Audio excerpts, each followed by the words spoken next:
then from, you finish the stage and you drive back to the bivouac, and I was like, that's so crazy. And I was like shouting in my helmet. And I feel personally that's where I'm good at, is to kind of figure out the correct speed where I can navigate and ride.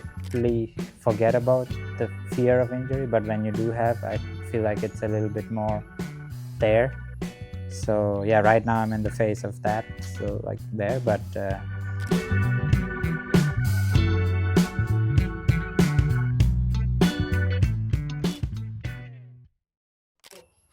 Hello everyone, welcome to the world of ReiseMoto Lounge. I'm Ryan, and today we have again with us Harith, who's just back from a World Championship rally in Portugal.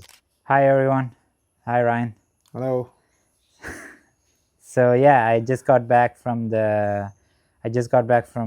Portugal. It was like a good race, 5 days of racing with one day of prologue, so total of 6 days. Yeah, happy to be back here. Not here for a long time. I'll be leaving soon to Morocco for the next race, which will be the last one before the Dakar 26. So Harith, how different was this rally, and how good was your performance, and how do you rate it?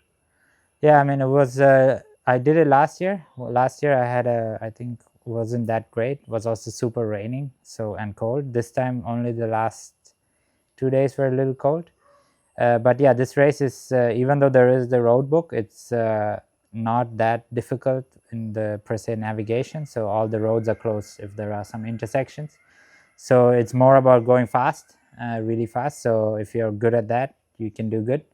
I'm not bad, so I didn't do too bad. But yeah, I missed those challenging navigation notes and stuff like that, which will be obviously a bigger factor in the coming race in Morocco. But overall, I'm really happy to have finished, because this year didn't start off that great, back-to-back stuff. And yeah, happy to finish and be in one piece, and looking forward to the next one.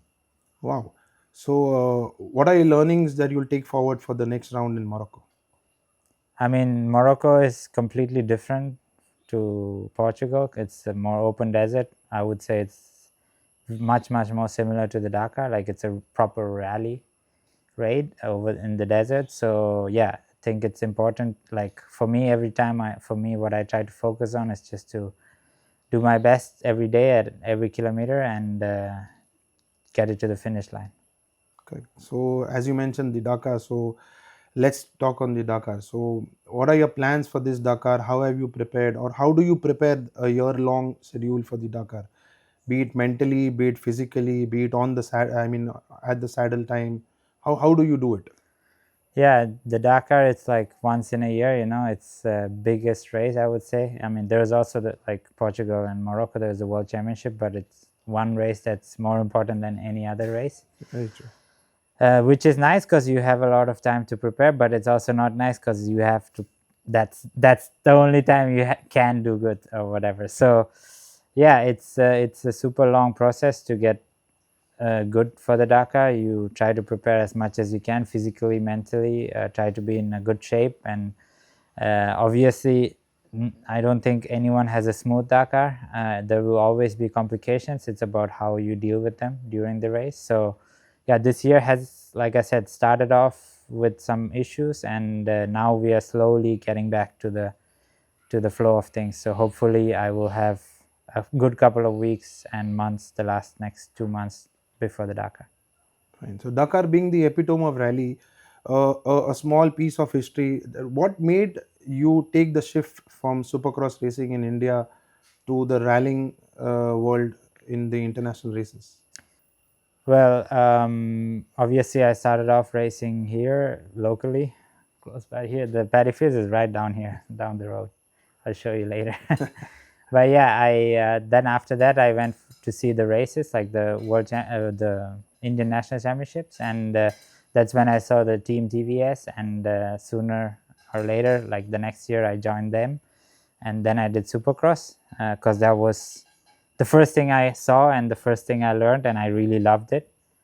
And yeah, and then TVS Racing was the first manufacturer from India to take part at the Dakar, and that's when I kind of saw an opportunity, and I tried to do that. In the beginning, I was not so sure about rally racing because I didn't really know if I like it, because in the beginning I was like, it's for the slow people, like uncles and stuff.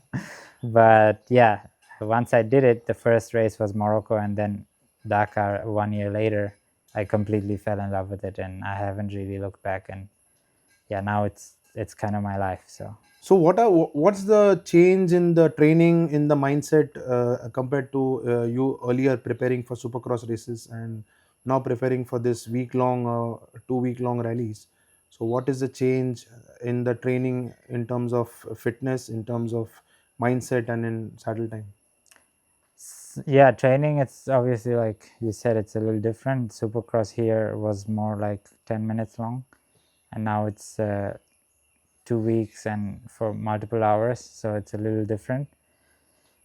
So yeah, I do a lot of cardio training on the cycle, like today for example, and also strength. I feel like you need to be a little stronger maybe for rally, just to pick up the bike if it's stuck in sand or something like that, which I'm not, to be honest, but I'm just at the limit of being strong enough for that, I guess. So yeah, that, and also the navigation aspect, because that's completely something else, and that's, I feel personally, that's where I'm good at, is to kind of figure out the correct speed where I can navigate and ride both together at the fastest way.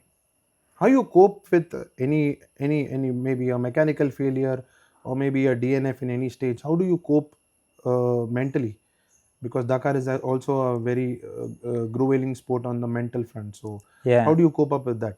yeah, like I said, it's like one race in a year, so it's, you have a lot of time to prepare, but then when something goes wrong, it's that one time in the year you have to wait a whole year to do it again. So yeah, it's not easy, but I just, like I said, I love what I do, so as long as I can do it as my job, I will keep doing it, and also as long as I see progression, I will keep doing it. So I have that in the back of my mind always. But of course, when you have like an injury and then another injury right after, you do question yourself. I mean, I'm like human, like everyone else. So yeah, it does come up, but not for a long time. So after a few days, I feel okay and just want to go get it again. That's nice. So how would you describe the day you won a category in Dakar, which was the first by any Indian and was really appreciated by many of the motorsport enthusiasts in the country? How would you describe that day? How would you remember that day?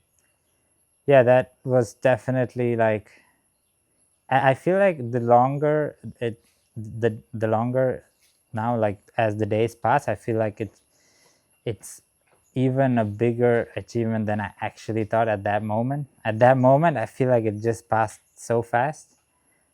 I wish I have like a moment like that now, like let's have a day like that or something. But I think you realize how crazy it was a little bit after, I feel. So now I know it was something really incredible that I did. I didn't expect it. I don't think many people did. But like I said, my objective is always just to do my best every day, and that's how I got there. And not looking at results and all that stuff. So yeah, definitely a super proud moment in my life, and yeah, it was crazy. So I'm assuming that's maybe the most memorable day for you in your motorsport career. Yeah, one off, but not the one, I would say. Actually, the craziest day I've had till now was the same Dakar stage 10. Is I don't know what happened that day. I don't know what I hate, but I felt super good on the bike. I started like normal, like I don't know, 20th or 15th, I don't remember, but I passed like maybe 7 or 8 people, Wow. fast guys, all in front of me. And yeah, I mean, like I said, I don't look at the results, but I reached the finish line, and then the news guy came up to me and was like, "Hey, you finished fourth." And I was like, "Yeah, fourth in the class." "No, no, no, fourth overall." And I was like, "Oh yeah, I'm fourth overall." And then he was like, "Yeah, you were actually leading till the last 30 kilometers." And Wow. I was like, "No way, that's not true." And then then from you finish the stage and you drive back to the bivouac, and I was like, that's so crazy. And I was like shouting in my helmet, and then I reached the bivouac and I was like super happy. And that I still have screenshots of that day, the live timing. My team manager from Servast from TVS, he was like, you should have won. And I was like, I didn't even know where I was. I don't look at the results. But yeah, that was, I actually heard the story because Brad is my teammate now, and he was that year in my category fighting for the title as well, and he's really good also. He's really fast. And yeah, I was listening to the whole story from his side, how that Dakar went and how the time, because I was not following anything. I was just riding every day. And obviously everyone else is looking at the timings and looking, okay, now I need 5 more minutes to go to the front. Today I lost 2 minutes, so I need to catch the time. And I am like, I don't even know if I'm third or fifth or sixth. So apparently that day I made up like 20 minutes or something on Brad. Massive. And he was like second or third. And yeah, I mean, if that day didn't happen, I maybe would have not won the Rally 2 class. Because the next day he made up time on me again, 10 minutes or something, because he was faster, or 5, I don't know. But that day I made up a lot of time. So picking up a line from your the statement that you don't follow the results during the rally. So is it kind of a ritual, or is it the way it helps you, or is it the way it keeps you focused? Tell us something about it. Yeah, I mean, I've been like that since maybe my first Dakar, I'm not sure, but for sure my second one. So yeah, it's just something I came up with my psychologist who I work with since over 6 years. So I feel for me it works. I think many people disagree. Many people tell me, you have to start looking to try to have a plan, or try to, Yeah. like for example, if like, to know where you are and what today I have to push, or today I can relax. But for me, it doesn't matter. I mean, because like now I can say, because I won it, right? So I can say It's like, you working. can tell me what you want, but I did it my way and it worked. Yeah. So, Because and I thought about it afterwards, like if at that year, if I knew I was, I don't know, I think the last stage at the Dakar, I was like 3 minutes ahead or 2 minutes, or I don't know, not a lot of time. If I knew I had to keep that, like, I don't know, maybe I would have had more stress or something. So at the end, I just want to do my best. And because that year, before the last stage, my team asked me like, my team asked me, do you want to know the timings for where you are? Are you sure? And I was like, yeah, I'm sure. I don't want to know. I thought about it a little bit, like for an hour, but I said I don't want to know. I went to the last stage. I said I'll just do my best, and if wherever I finish, that's what it's gonna be. And I actually pushed. I felt good, but I caught the guy in front pretty quick, and then it was super dusty, and we were in canyons, so the dust never left. And then finally, we were like 4 or 5 riders, all with a gap, but we couldn't get closer or pass because of the dust. And then I finished the stage, and I told the rider in front, man, if I didn't win the Dakar, then you're the fault. But I didn't know anything about the timings, and then later I came to know that I won. So yeah, I think I'll keep it that way, possibly till I finish, till I stop racing, whenever that is. so keeping aside the winning, keeping aside finishing stages at fourth, how do you feel, or how did you feel in your multiple occasions only finishing? Even the feeling of just finishing a Dakar, how does it feel? We Yeah, all have felt it looking at you, but how do you feel when you finish a Dakar? yeah, it feels really like what I learned from the first Dakar is that I started appreciating the small things in life, like a soft bed, or like the possibility to not have to wake up at 4, or not have to ride so much. Like, I don't know why, but like I feel like after the Dakar, you start to embrace those things. Like those things become True. nicer. So that's a really nice feeling. But otherwise, yeah, after you finish a Dakar, it's definitely, like I said, the biggest event, the biggest challenge in the year for me. And when I get it done, it's already a big victory, irrespective of the position. Because, like I said, just to finish these 14 or 12 stages with so many things that can go wrong, like millions Very of true. things that can go wrong, from Very millions true. of rocks waiting for you to hit and to fall down or whatever. So yeah, many things need to go in the right way, and when it does and you finish, it's definitely a good feeling. Wow. So how do you set your further goals? Like what's your goal for the next year? Would you be participating in all the rounds, or would you want to go Dakar in a stronger way? What's your plan for the motorsports career? Yeah, so that's something I've been like struggling a little bit. Like, obviously after winning Rally 2, there's like a little more expectation, I feel. But everything, it's me putting that thought in my head. So I try to step away from it and look at it the same way I did before in 23 or before that. So it's just to do my best every day. And as long as I get paid and as long as I can do it as a job, I'll keep doing it. And if that's a better performance, then it will be a better performance. And if it's not a better performance results wise, then it won't be. But I know that I give it my 100%, and that's all that matters. So I'm not aiming to win. I'm not aiming to get top 10 or top 20 or anything. I'm just aiming to do my best and to finish. Wow. Also, keeping in mind all the risk involved in Dakar, how does your family and your folks, your friends out here back in India, how do they cope with it? How do they send you off from here? Like what runs through everyone's mind before you leave for the Dakar from India? What runs in their mind, I don't know. But I think for sure it's a little stressful, especially like a year like this year, where like I had a crash at the Dakar, then I had a crash at South Africa. Then you kind of like, okay, you're going for another race. I hope like everything goes well. Like when you don't have any injuries for some time, then you kind of softly forget about the fear of injury. But when you do have, I feel like it's a little bit more there. So yeah, right now I'm in the phase of that, still like there. But yeah, I think it will sooner, hopefully, move away. But obviously, as a racer, I know the dangers, and yeah, I just try not to think about it too much. So Harith, you had shared your views on Indian motorsports in our previous edition. What would you like to add to the same, and what changes you would like to see in the Indian racing scenario to see more Indian athletes at a competitive level in international rallies?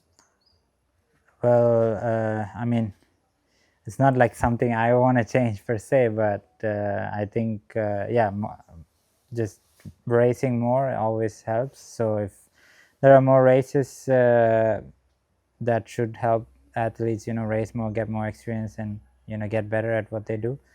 And also maybe having a few races with navigation, which is easy to say for me, but I don't really know where they can. Like for example, Kerala, I don't think you can do a road book except if you ride on the roads. But yeah, find a place where there is some open areas, maybe somewhere mid or North India, and yeah, do some races like that, with some navigation. Doesn't have to be a 5-day race, but like maybe 2 or 3 day, maybe 100k stages or something would definitely be nice, I feel, with a road book and something like that. It's a lot of work for sure to organize and to make happen, but I think it's doable, and maybe something like that would be great. But yeah, also just more races, and maybe also more individuals from other sports or famous other individuals getting involved in racing collaborations. I feel like now is the era of collaborations. Like I don't think if a brand or someone like an individual just wants to stay alone by themselves, it's really difficult to grow, because everyone is collaborating with everything. So there's a bigger chance of growth that way, True. because you get audience from both sides. So, yeah. Yeah. And once you plan to retire, or you're trying to move on further, how would you like to be remembered in racing? As what characters that people should remember you for? I don't know. I think I don't. I mean, not that I don't care, but they. I don't mind them remembering me as whatever they want to remember me as. But yeah, I mean, yeah, I don't really have an answer to that. I don't really mind. I hope nothing too negative, but that's all. So we'll close with a message from you towards our Indian upcoming riders. Since knowing the fact that I've been knowing you from almost more than a decade, and I've seen the growth from your earlier days to now, and it's phenomenal. So a couple of few pointers or a few you can say an advice to the upcoming riders. So we'll close with that. So if you can just share something. Sure. I think what I always say is just ride. I mean, and remember that you started riding because it's fun, because that's what you want to do, and also remember that everyone is human. Me, or may that be Mark Marquez or anyone else, we are all human. So everything, not everything is possible, but a lot of things are possible if you put your mind to it. So yeah, working hard can get you pretty far. Thanks, Harith. Thank you. Thanks for your time. Thank Thanks. you. Thank you.